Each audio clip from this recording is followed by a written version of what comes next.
Everyday blessings, berkat setiap hari. Wheat and weeds, gandum dan ilalang. Matius 13 ayat 24 hingga ayat yang ke-30. Yesus membentangkan suatu perumpamaan lain lagi kepada mereka, katanya, hal kerajaan sorga itu seumpama orang yang menaburkan benih yang baik di ladangnya.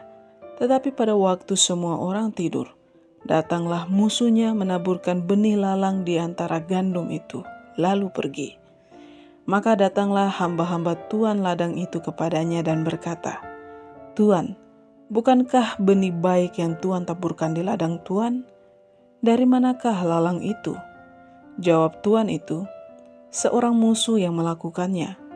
Lalu berkatalah hamba-hamba itu kepadanya, jadi, maukah Tuan supaya kami pergi mencabut lalang itu? Tetapi ia berkata, jangan, sebab mungkin gandum itu ikut tercabut pada waktu kamu mencabut lalang itu. Biarkanlah keduanya tumbuh bersama sampai waktu menuai. Pada waktu itu, aku akan berkata kepada para penuai, kumpulkanlah dahulu lalang itu dan ikatlah berberkas-berkas untuk dibakar. Kemudian kumpulkanlah gandum itu ke dalam lumbungku. Perumpamaan tentang gandum dan ilalang berkaitan dengan hal tentang kerajaan sorga. Gandum dan ilalang merupakan tanaman dengan bentuk yang mirip, bahkan dinyatakan terkadang akarnya juga saling terkait. Yang dapat membedakannya adalah ketika panen. Hal ini dikarenakan tanaman gandum akan menghasilkan bulir yang berwarna kecoklatan dan dapat dimakan, sedangkan ilalang akan menghasilkan bulir hitam dengan rasa pahit yang tidak dapat dimakan.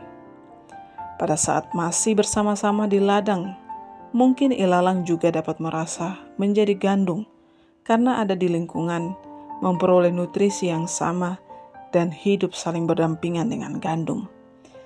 Tetapi apakah benar ilalang adalah gandum? Hasilnya lah yang akan membuktikan.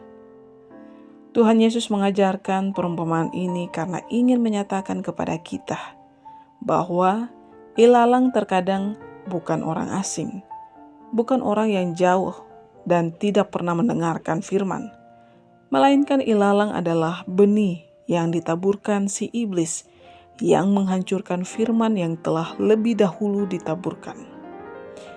Jikalau terkadang kita merasa adalah gandum, tetapi hidup kita tidak menghasilkan buah, bahkan menjadi batu sandungan bagi orang lain, jangan-jangan kita hanya merasa menjadi gandum, tetapi sesungguhnya adalah ilalang.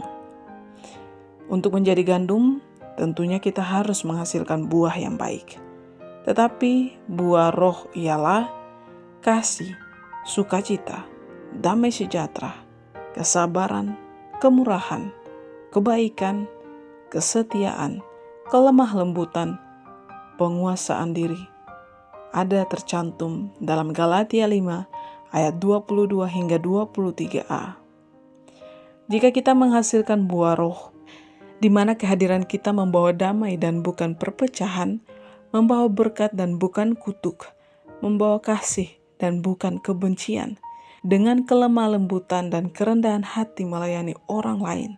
Tentunya hidup seperti ini yang dapat dinyatakan telah menjadi gandum dan bukan ilalang. Pilihan ada di tangan kita. Apakah kita mau menjadi gandum atau menjadi ilalang? Mau menjadi anak Tuhan atau si jahat?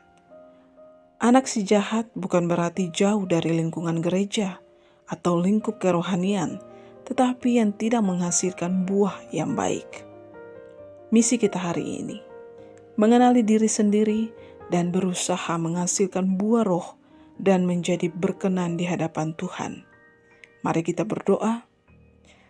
Tuhan, ampuni kami jika terkadang kami merasa telah menjadi gandum, meskipun kami tidak menghasilkan buah yang baik.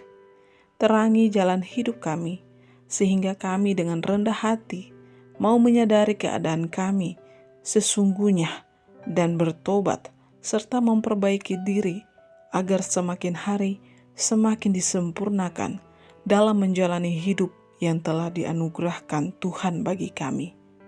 Terpujilah nama-Mu, di dalam nama Tuhan Yesus kami berdoa. Amin.